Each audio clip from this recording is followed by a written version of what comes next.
Students, आज financial accounting का lecture number 24 है। टॉपिक आपका बैंक रिकॉन्सिलिएशन स्टेटमेंट था।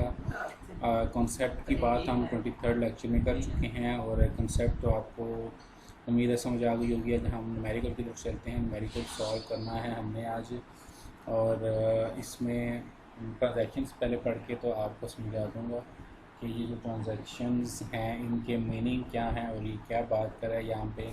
हमने इसको जब सॉल्व करना है तो किस चीज़ को हम किसके साथ मैच करने जा रहे हैं और हम जो डिफरेंसेस हैं उसको कैसे क्लियर करेंगे। अब जो क्वेश्चन है, क्वेश्चन में जो स्टेटमेंट लिखी हुई है वो स्टेटमेंट कुछ यूँ है कि cash book shows a balance of rupees 12,500 on comparing the cash book with the passbook. Following discrepancies were noted. बताया जा रहा है कि कैश बुक का जो बैलेंस हमें शो रहा है वो 12,500 है और इस बैलेंस कैश बुक के बैलेंस को हम पासबुक के साथ कंपेयर करने के लिए जा रहे हैं। ट्रांजैक्शंस कुछ यूँ दी गई हैं। चेक CHEC के चेक, ये स्पेलिंग आपके फॉरेन कंट्रीज़ में यूज़ होते हैं, लाइक अमेरिका, यूरोप वगैरह में ये CHEC के चेक यूज़ होता है, जबकि पाकिस्तान और इंडिया की बात करते हैं या एशिया के मैक्सिमम कंट्रीज़ में CHEQUE चेक के स्पेल यूज़ होते हैं। मैंने दोनों लिख दिए हैं ताकि आपको क्वेश्चन में कोई भी आए तो कंफ्यूजन ना हो। Cheque issued but not yet presented for payment 6,000 rupees.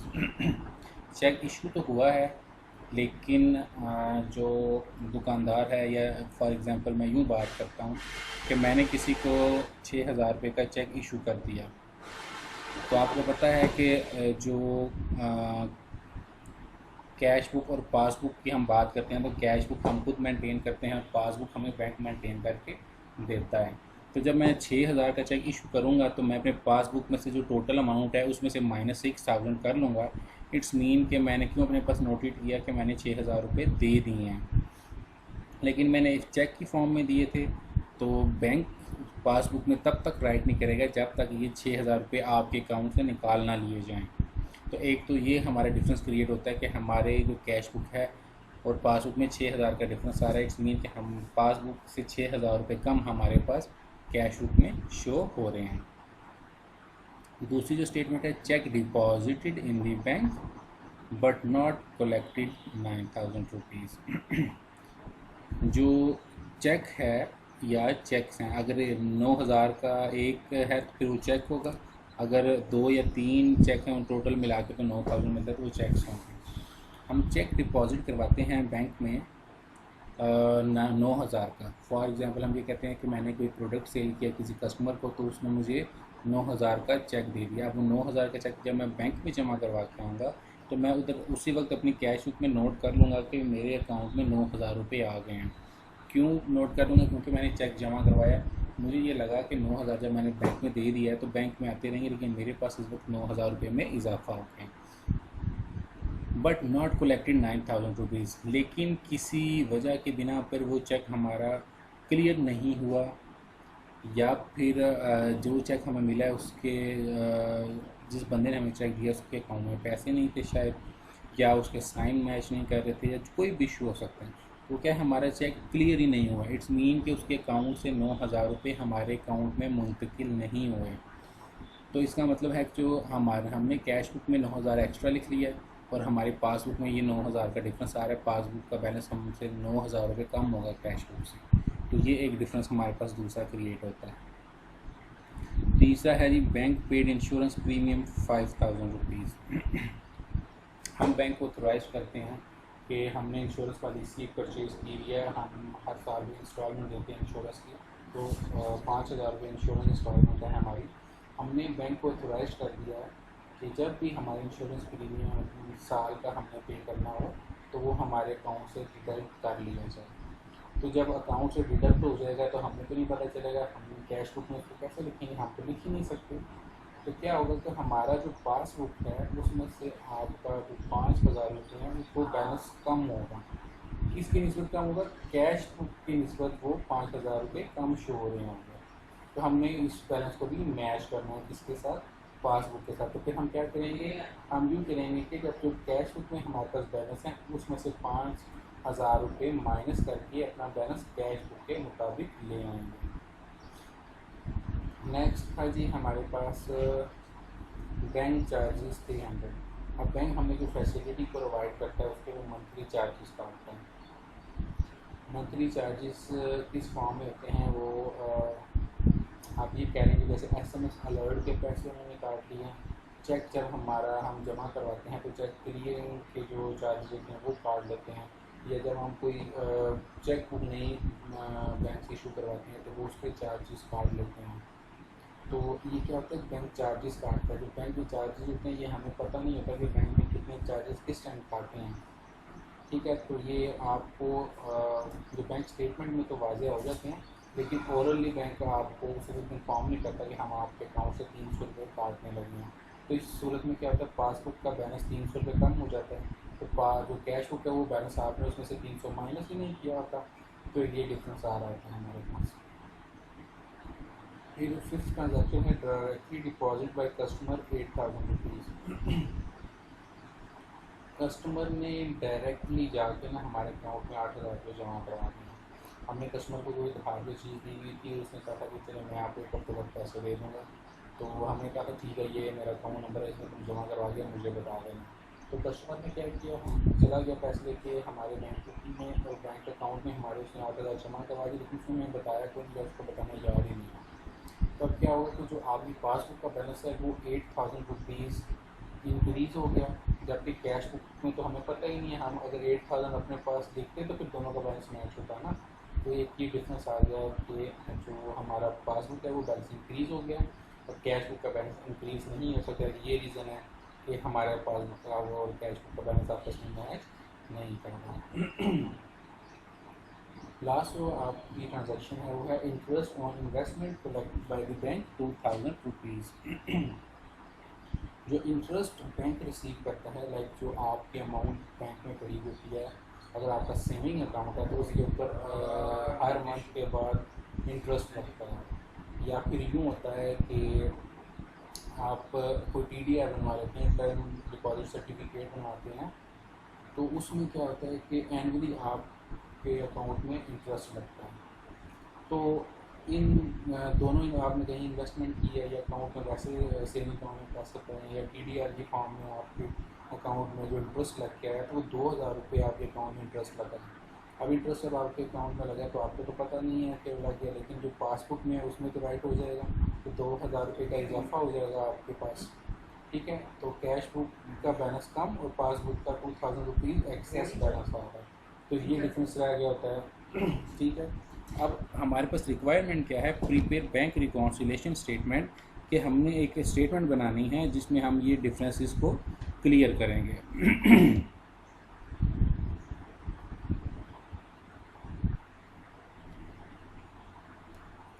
अब हम बैंक रिकॉन्सिलेशन स्टेटमेंट को बनाने जा रहे हैं, और सबसे पहले इसका फॉर्मेट मैं आपको बता देता हूँ कि सीरियल नंबर्स हम से एक साइड पे लिखते हैं, या आप इस यहाँ पे अगर डेट के साथ आपको ट्रांजैक्शंस दी गई हैं तो आप यहाँ पे डेट भी लिख सकते हैं। पार्टिकुलर से मुराद जो हम डिस्क्रिप्शन हमारी बनेगी या जो काम हम करने जा रहे हैं उस चीज़ की हम यहाँ पे इंफॉर्मेशन देते हैं। प्लस और माइनस हम यहाँ पे शो करें, ये प्लस और माइनस आपको सिर्फ समझाने के लिए है कि आपने कौन सा बैलेंस ऐड करना है और कौन सा बैलेंस लेस करना है।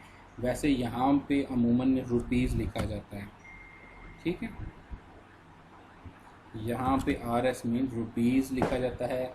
और अगर डॉलर की फॉर्म में आपको अमाउंट्स दी गई हैं तो रुपीज़ की जगह डॉलर्स लिखेंगे, अगर पाउंड में दी गई हैं तो आप यहाँ पे पाउंड का सिंबल लगाएंगे, इसी तरह येन में दी गई हैं तो येन का सिंबल यहाँ पे आप ऐड करेंगे। क्योंकि मैं पाकिस्तानी करेंसी के हिसाब से क्वेश्चंस बना रहा था, तो इसलिए मैंने पाकिस्तान की जो करेंसी रुपीज़ है उसको यहाँ पे RS के तौर पर शो किया है।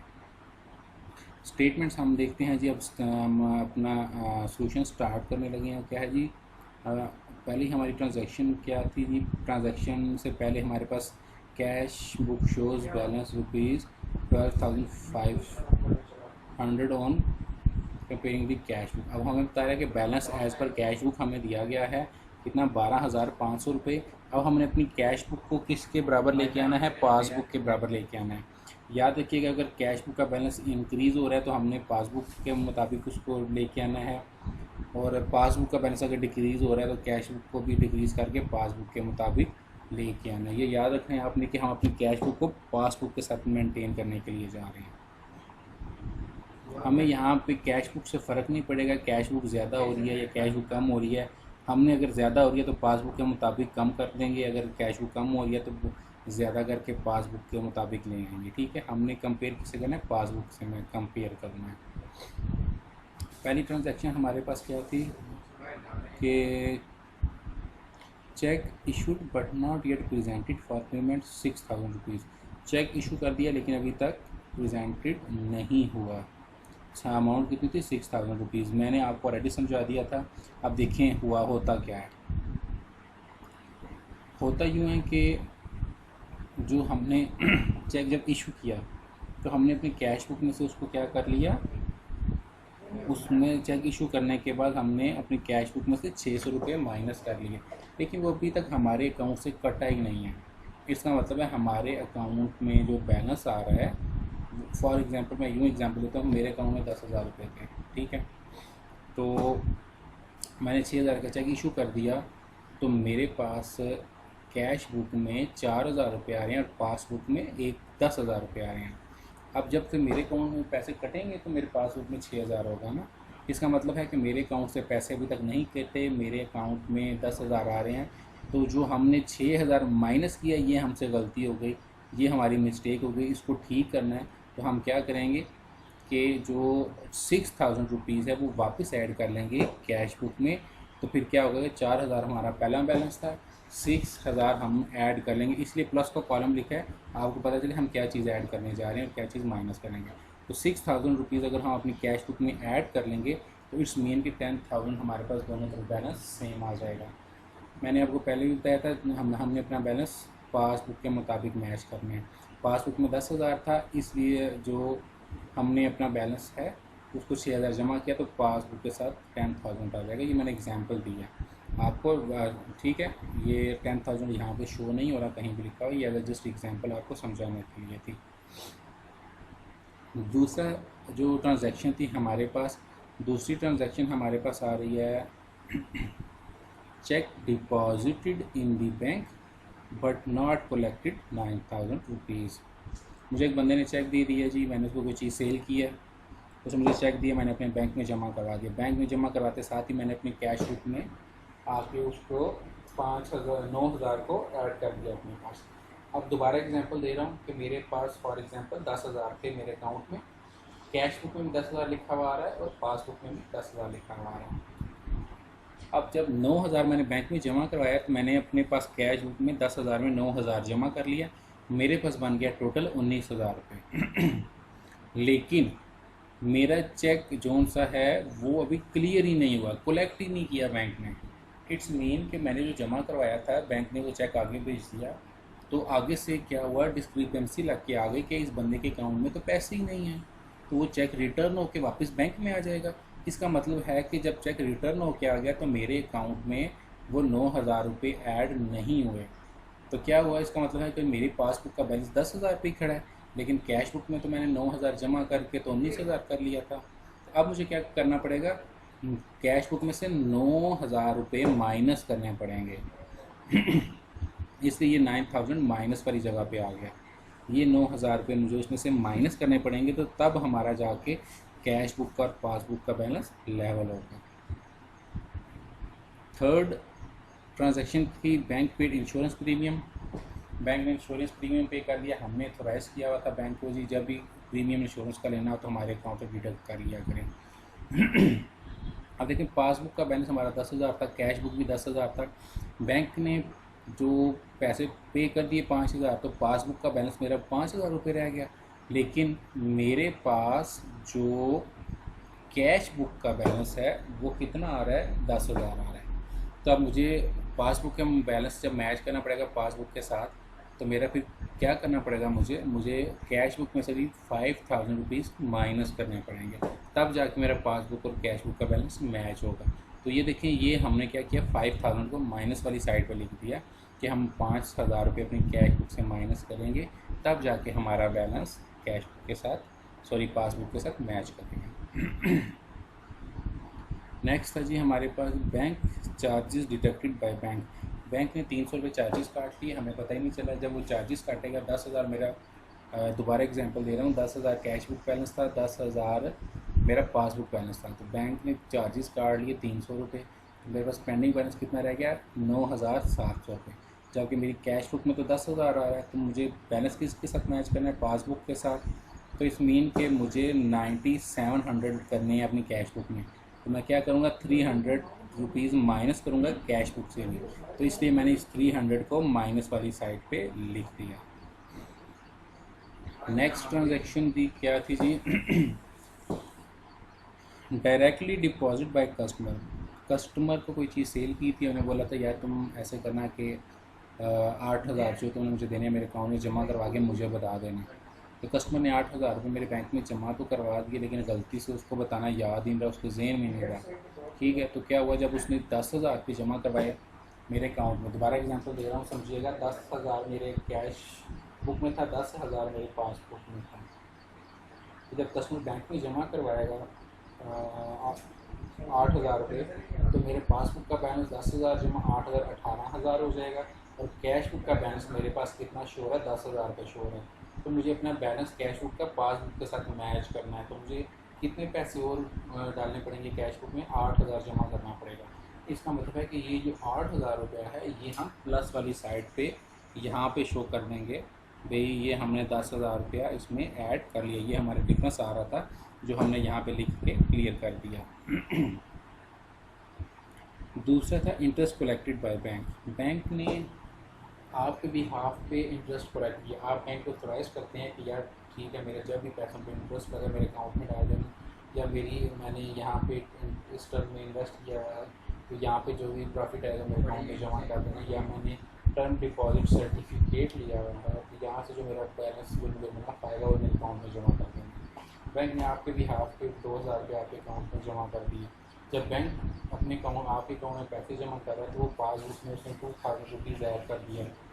तो इसका मतलब है कि 10,000 अगर आपका कैश बुक और पासबुक का बैलेंस था, 2,000 बैंक ने जमा किया, तो पासबुक का बैलेंस 12,000 हो गया, कैश बुक का आपका 10,000 आ रहा है, तब कैश बुक में 2,000 रुपीज़ को प्लस कर देंगे। इसका मतलब है कि जो 2,000 है वो प्लस वाली साइड पे आ गया यहाँ पे। अच्छा, ये तो थी हमारी सारी ट्रांजैक्शंस होगी। अब हमने क्या करना है, अब हमने करना है टोटल करना है। टोटल हमारे जो प्लस वाली साइड है, अगर इसका हम टोटल करते हैं 12,500 प्लस 600 अगर हम इसमें करते हैं तो ये हमारा 18,500 बन जाएगा। 2,000 हम उसमें जमा करते हैं 20,500 बन जाएगा। 8,000 इसमें दोबारा जमा करें तो 28,500। इसका मतलब है जो टोटल बैलेंस है हमारा 28,500 आ रहा है। दोनों साइडों पे हमने इस बैलेंस को लिख दिया 28,500 रुपये। अब माइनस वाला बैलेंस देखें कितने हैं, 9,000 जमा 5,000 तो 14,000, 14,000 में 300 जमा करें 14,300 रुपये। अब कितना बैलेंस कम है, हमने 28,500 पूरा करना है, तो 14,200 रुपया कम आ रहा था, वो यहाँ पे हमने ये लिख दिया। ठीक है, इसका मतलब है जो हमारी कैश बुक है इसमें 14,200 रुपये कम बैलेंस शो हो रहा था। इस वजह से हमारी पासबुक में बैलेंस ज़्यादा था, लेकिन कैश बुक में हमारे पास 14,200 रुपये कम शो हो रहे थे। तो ये हमने लिख दिया बैलेंस एज़ पर पासबुक के, पासबुक के साथ हमने बैलेंस को मैच कर दिया। ये बेटा आपने याद रखना है कि अगर आपका ऊपर बैलेंस एज़ पर कैश बुक दिया गया है तो जो आप आंसर निकालेंगे वो आपका बैलेंस एज़ पर पासबुक होगा। और अगर यहाँ पे आपको बैलेंस अगर आपको बैलेंस एज़ पर पासबुक दिया गया है तो फिर यहाँ पर जो आंसर निकलेगा बैलेंस एज़ पर कैश बुक निकलेगा। ये दोनों आपस में अपोजिट हैं। उम्मीद है कि आपको बैंक रिकॉन्सिलेशन की अच्छे से समझ आ गई होगी। अगर नहीं समझ आएगी तो वीडियो को रिवाइंड करके दोबारा समझ लीजिएगा। अगर फिर भी समझ ना आए तो फ्रीली आप क्वेश्चन पूछ सकते हैं कमेंट में। और वैसे आपका जब जूम पे लेक्चर कहाँ भी आप वहाँ पे इसको पूछ सकते हैं। ठीक है, इंशाल्लाह उम्मीद है कि मुझे समझ आ गई होगी। बहुत आसान से एग्जांपल्स के साथ आप लोगों को समझाया है। फिर भी कोशिश करिएगा कि वीडियो को 1 से 2 बार देखें तो आपके जो मसले हैं वो सारे क्लियर हो जाएंगे। ठीक है बेटा।